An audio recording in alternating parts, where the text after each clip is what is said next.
Assalamualaikum warahmatullahi wabarakatuh.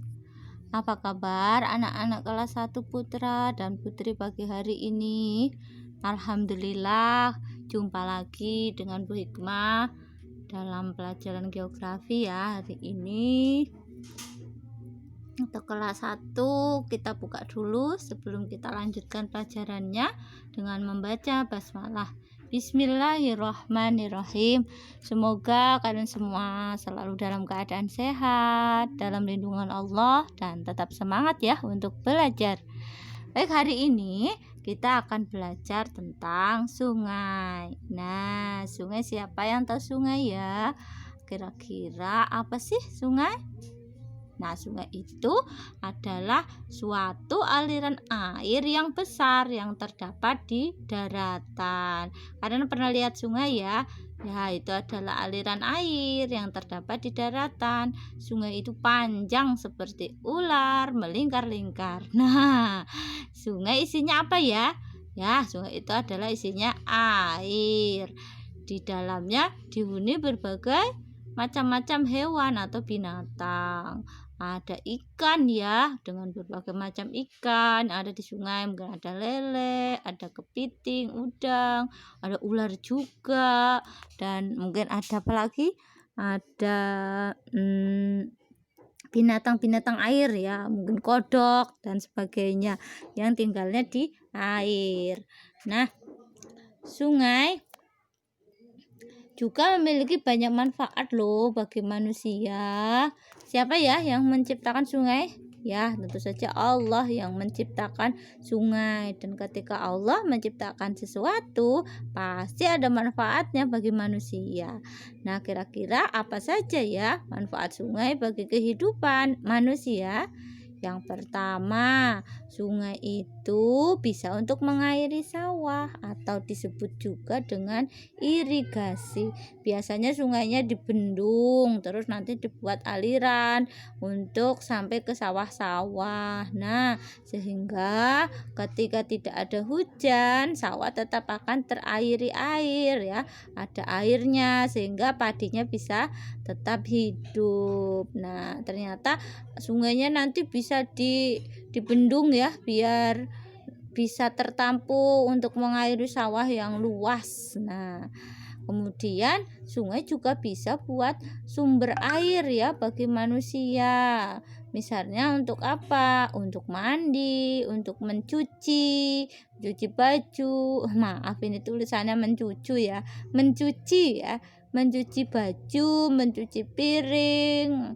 Nah, mencuci berbagai macam alat-alat yang kotor, termasuk juga buat minum, masak. Nah, biasanya air sungai yang digunakan untuk kebutuhan hidup manusia itu dia diambil oleh perusahaan air minum atau PDAM, lalu dibersihkan dulu karena kadang-kadang kalau sekarang itu sungainya sudah kotor sehingga harus dibersihkan dulu, ditampung di bak-bak yang besar, disedot pakai paralon yang besar ya, terus ditampung, dikasih pembersih, pemutih gitu ya, pembersih air. Nah, pakai pembersih air sehingga airnya ketika dialirkan ke rumah-rumah kalian sudah menjadi air yang bersih yang bisa untuk dikonsumsi atau digunakan. Kalau zaman dulu orang-orang langsung menggunakan air sungai untuk mandi, bahkan mengambil air sungai juga untuk masak. Karena dulu sungainya masih bersih, belum tercemar, tidak seperti sekarang. Nah, kemudian sungai juga bisa bermanfaat untuk menampung air hujan. Ini paling penting. Nah, sungai itu untuk menampung air hujan, air yang turun di atap, di jalan-jalan, di tanah, di selokan itu nanti akan mengalir ke sungai. Nah, makanya kalau sungainya kemudian tidak lancar, banyak sampah, sehingga sungai tidak mampu lagi untuk menampung air. Yang terjadi apa? Akhirnya kalau sungai nggak bisa menampung air karena sungainya penuh, akhirnya terjadi banjir ya. Banjir itu biasanya karena sungainya banyak sampah sehingga airnya meluap. dan rumah-rumah tergenangi air. Oleh karena itu kita tidak boleh ya membuang sampah sembarangan, apalagi membuang sampah ke sungai, karena sungai itu fungsinya untuk menampung air hujan, mengalirkan air hujan dari rumah-rumah, dari jalan, sampai nanti biar airnya mengalir ke laut melalui sungai ya. Jadi sungai itu adalah menampung air hujan yang nantinya akan dialirkan sampai ke laut. Nah, kemudian sungai juga tempat untuk mencari ikan. Nah, bisa mencari ikan, mancing di sungai atau menjaring di sungai ya.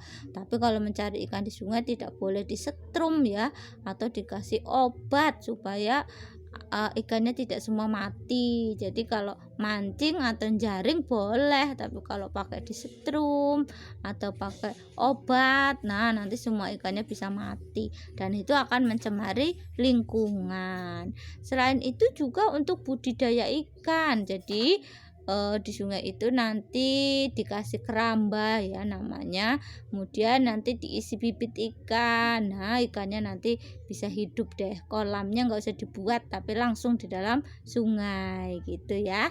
Nah, sekarang kira-kira di tempat tinggalmu ada sungai nggak ya? Wah, nanti boleh dijawab ya via rekaman.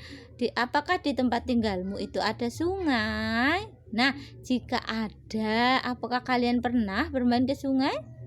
Lalu, kalau kalian pernah bermain di sungai, atau mungkin kalian pernah di sungai waktu outbound mungkin bermain di sungai, itu seperti apa rasanya? Apakah kalian senang ketika bermain di sungai? Mengapa kalian senang bermain di sungai? Nah, nanti boleh diceritakan ya dengan rekaman. Apakah kalian pernah bermain di sungai dan mengapa apakah kalian senang? Kalau senang, mengapa kok senang bermain di sungai? Nah, ini nanti tugasnya kalian ceritakan di via ini ya. Melalui rekaman. Nah, di dekat kalian kira-kira ada sungai enggak ya? Ada sungai enggak? Kalau ada sungai itu biasanya dikasih nama. Nah, nama sungainya apa ya? Nah, nanti dijawab ya, diceritakan ya. Terus kalau kalian pernah bermain di sungai, tolong nanti diceritakan. Nah, di tempat kita di Yogyakarta itu banyak sungai loh. Nah, kalau kita orang Jawa menyebutnya kali, maka sungai-sungai di Yogyakarta itu disebutnya kali. Nah, ada Kali Code. Kalian tahu ya, Kali Code terkenal karena ada di pusat kota Yogyakarta. Ya, di sebelah timurnya Malioboro, dekat Progo itu namanya Kali Code. Ada Kali Krasa, ya ada lagi Kali Opa yang ada di daerah Sleman. Ini juga Kali Oyo di dekat Gunung Merapi, dan ada juga Kali Progo. Ini kali yang terbesar di DIY yang terdapat antara Bantul yang menjadi pembatas antara Kabupaten Bantul dan Kulon Progo. Nah, kalinya cukup besar ya. Apakah kalian pernah lewat jembatan Kali Progo? Ya, lumayan panjang ya jembatannya dan sungainya juga lebar. Kemudian ada Selokan Mataram, ini di kota Jogja. Kemudian ada Kali Tinalah, ada Kali Winongo yang di timurnya Wirobrajan. Nah, itu nama-nama sebagian sungai yang ada di Jogja. Mungkin di tempat kalian juga ada sungai ya. Namanya apa? Coba nanti kalian ceritakan kepada Bu Hikmah. Nah, demikian pelajaran geografi hari ini, kita mengenal sungai. Semoga kalian tahu sehingga kalian bisa menjaga lingkungan, terutama sungai ya, karena sungai ternyata bermanfaat bagi manusia supaya tidak menimbulkan kerusakan, tidak menyebabkan bahaya. Maka sungai itu harus dijaga, tidak membuang sampah sembarangan di sungai, tidak mengotori sungai, karena sungai itu merupakan tentang alam yang diciptakan Allah atau alam yang diciptakan Allah untuk kehidupan manusia, untuk menunjang kehidupan manusia. Sebagai bentuk rasa syukur kita kepada Allah, kita harus menjaga kelestarian alam, termasuk kelestarian sungai. Nah, demikianlah. Kalau ada salahnya, baik mohon maaf. Sampai jumpa pekan depan. Ditunggu rekaman ceritanya tentang sungai ya. Baik, mengakhiri dengan membaca hamdalah. Alhamdulillahirabbil alamin. Wassalamualaikum warahmatullahi wabarakatuh.